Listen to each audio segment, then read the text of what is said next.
I just actively market it in class. We don't see. I would actively market it in class. I don't know what else, and I'd get the students working in a group.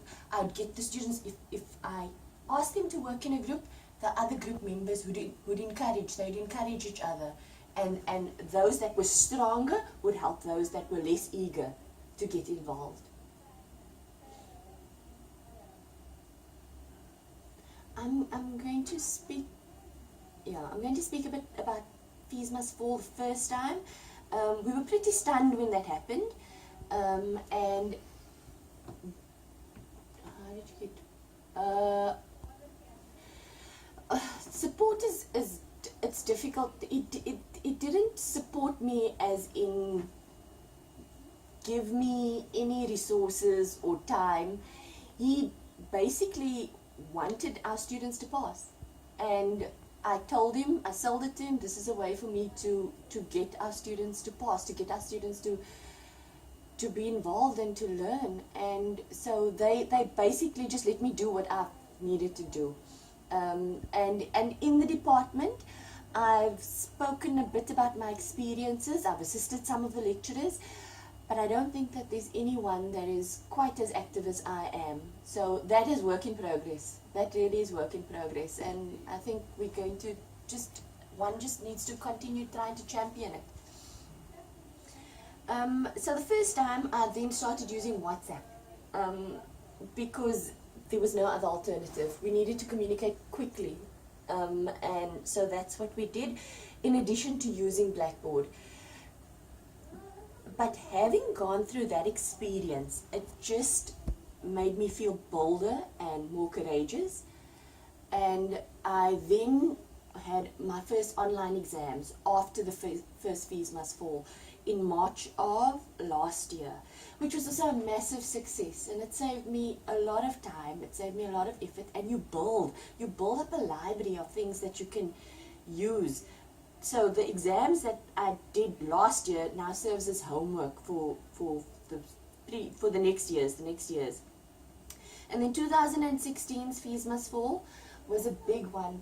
That was a big one, and that one started even earlier. Did you have students who supported? Yes, I did. I did. I'll discuss that in a little bit, Tony.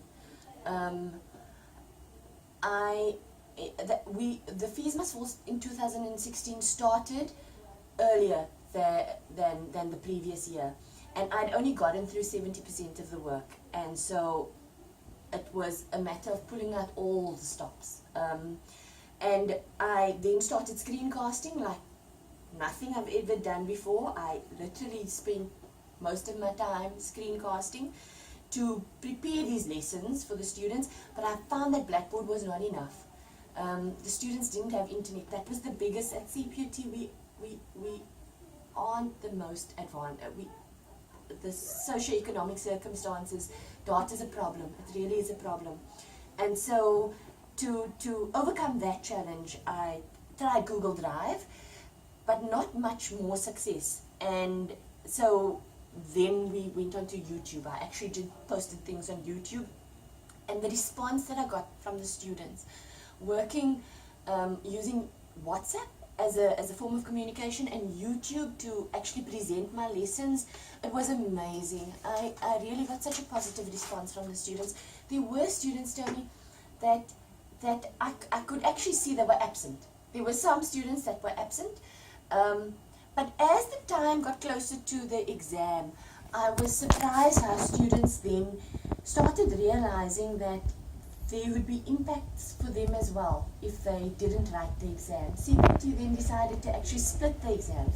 We had an exam at the end of the year, but students were given the option to write an exam the beginning of the year, the beginning of 2017 as well. And I could see their conversations with each other, being on the YouTube, I beg your pardon, being on the WhatsApp group as well. And they'd actually, in their conversations with each other, I could actually see how the students were telling each other, listen guys, let's just get this over and done with. the material is available for us, we can support each other, and I think that some of the students then decided to also just get on with it. I don't know if that answers your question, and that's just because the students were supporting each other, and I suppose I was also there in the background supporting too. And then when the 2 classes that I had that wrote exams, my BTEC students, all of them wrote exams in December. Was it December or November? All of them wanted to finish the exams the end of the year. There's one person that actually was sick, and all of those that wrote pass. And I don't want to say it's only because of the online, but it means that using the screencasts as a medium, it didn't place the students at a disadvantage. And the first year students, the pass rate for first year students is traditionally, I'm speaking under correction, about 60%, I think. And I think I got something close to 70%. The first year class, there were more students that opted, there were 5 students that opted to write in January. But in general, and this is just my opinion, I didn't investigate this with scientific rigor, but in general, I think that more of my students were prepared and wrote. I had less students than the colleagues in my department who wrote in January. More of my students were prepared, and I firmly believe that is because of using blended learning and using technology.